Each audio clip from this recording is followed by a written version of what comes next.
Hello, another video here showcasing specific locations from Curse of Strahd in Foundry.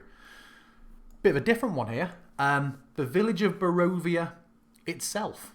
So the Village of Barovia map. I haven't done as much here as I have with my Vallaki one, which you'll have seen in a previous video, because the concepts are the same, and again, I wasn't using Foundry at this point of my campaign, so most of their need for the Village of Barovia is out the way, so I wouldn't go and set all this up properly until my next campaign, but I wanted to show you a few things of it.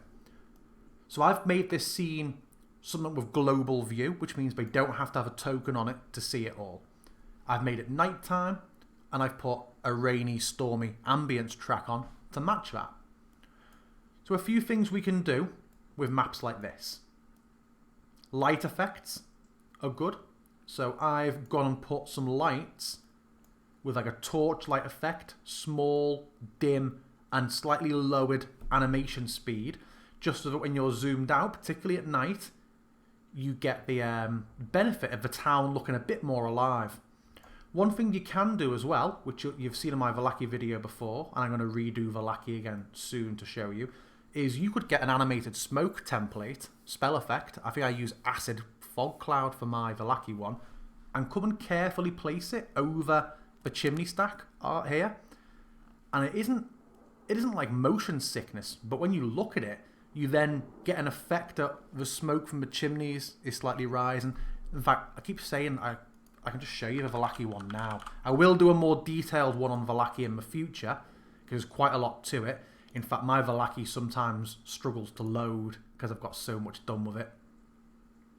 Let's see, is it going to hang? I sometimes have to wiggle out and go back in. This happens a lot with Foundry. If you have a big scene that's complex, the reason this one is big is because I've got a load of journal entries that link to live World Anvil articles. So it occasionally takes a little time to load. As you can see from my Vallaki, I'm going to be very, very quick on this. This isn't the main focus of this video. I have a lot of icons on there, and you can see, particularly if I make it nighttime, and we go in on a chimney, you'll see that the chimneys have an animated fog effect over.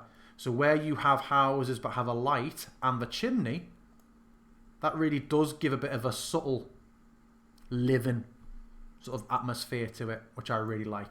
But this video is about the Village of Barovia. Never mind. You can add journal pins on. Now, even if I haven't, because this is a scene for your players to see, it's really useful for helping them visualize shopping sessions or just going around town doing RP sessions, because you can put your pins on you want them to see. You can put pins on they haven't discovered yet and just hide them. So I've got on here Blood of the Vine Tavern. I think it's actually Blood on the Vine. That's how old this map is for me. I didn't even know the module properly yet. And if I double click on the pin, it shows the corresponding journal entry. Okay, not much on here because, like as I said, Village of Barovia about 2 years ago in my campaign, which is still ongoing. Session 104, I think we're on now weekly. Extra things you can do here. A lot of people, and I didn't do this, I hadn't seen this yet. A lot of people go with the plot line. I can't remember how raw. I think in the module it says something like 2/3 of the houses in the Village of Barovia have got zombies in. You know, Strahd zombies, either zombies or Strahd zombies, and they're boarded up dead houses. I think that's ridiculous. You already struggle with only having a handful of characters in the Village of Barovia, and you get there so early in the campaign that I feel like a lot of players, and I certainly was really struggling. I was thinking, I am not going to remember this. And as much as I love Curse of Strahd, I don't think the module book is laid out very well. Like, there's no chapter order really, because it's so sandbox that you can think, I need to read this cover to cover. And like chapter 2 or 3, I think, is talking about Castle Ravenloft. You're not going to go there forever. So you're really overwhelmed with names. So I feel like as a DM, you can feel quite grateful that there aren't many names for you to remember. What have we got? Bildrath, Periwample, Ismark, Irina, Arik, the 3 Vistani who help him run the tavern, but I don't even remember their names, I didn't use them. Donovich, Doru. I feel like that's possibly it. Mary, Gertrude is not here. 11, I think. 11 NPCs for a village this size. It's ridiculous. So I like to have more NPCs, which I'll be adding in the future. But a really good side guide is trying to put a bit more sense to why are the zombies in these houses. It's never explained. Someone, I can't remember who, a community creator, it's probably Mandy or Dragner, has gone with the idea that zombies, or a couple of zombies, have gotten into a well. And this is making people sick. You might decide that that's just them being ill, in addition to the zombie plot. Or you might want to say that's how people are becoming zombies. They're drinking this poisoned water, and they don't know how. It needs an investigation. So what I did here was looking around my map.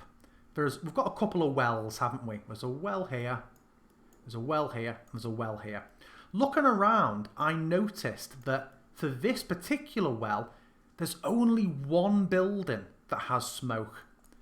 All the other ones have quite a bit of smoke around, which your players might notice, and you might want to use those animated spells.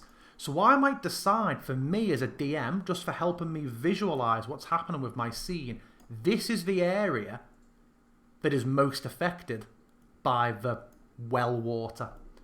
Well, I might put I've got a few ways I might want to reflect that, just as a notice for me. I might want to highlight it all with an indicator. I can, and put a text note in. So my players, if they're knocking at houses in this area, it's my opportunity to go, oh, it might not always make sense just to roll a d6 and or a d20 and go, oh yeah, it's a zombie house.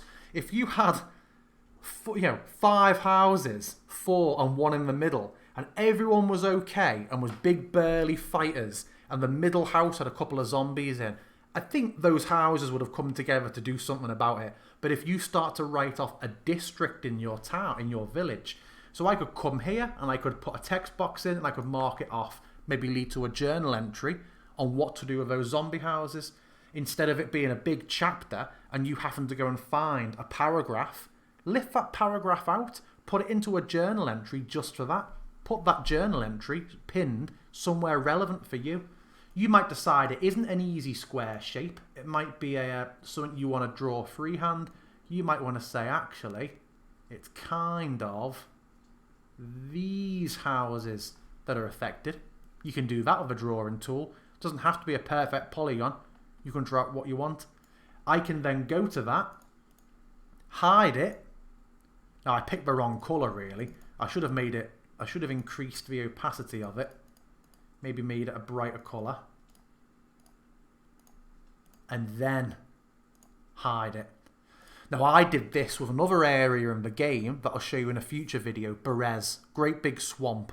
Very, very nasty. I made it into a hex crawl, going off a great guide by another community contributor called Lunch Break Heroes, who does some fantastic guides.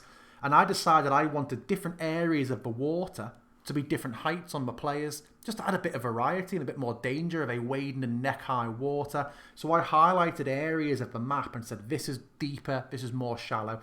My group cast Walk on Water and just made the whole thing irrelevant anyway. But yeah, the options are there.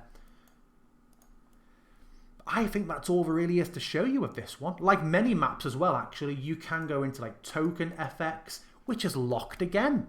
I filmed this video immediately after the Village of Barovia church one I did for you earlier, and it's done it again. It's locked me out of that menu. Maybe there's an issue with this update. I need an issue with this module that needs to be looked at. But if I go back to the church, I could go into that tool and say, well, I've got rain on here. We're close to Castle Ravenloft, or my ambience track I use, it has ravens crying on it. So let me go in and put some crows flying.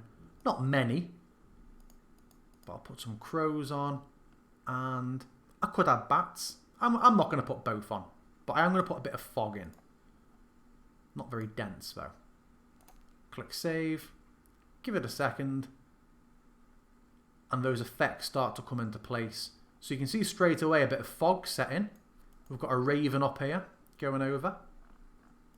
I think that just makes it look so much more alive, and it is useful for your players. in terms of pins. It's more immersive for your players in terms of weather and lighting.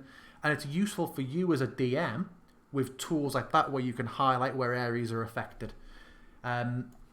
Yeah, that's the Village of Barovia. Please leave a comment. Let me know if you found it useful, what I could improve it with in the future. And I'll see you next time.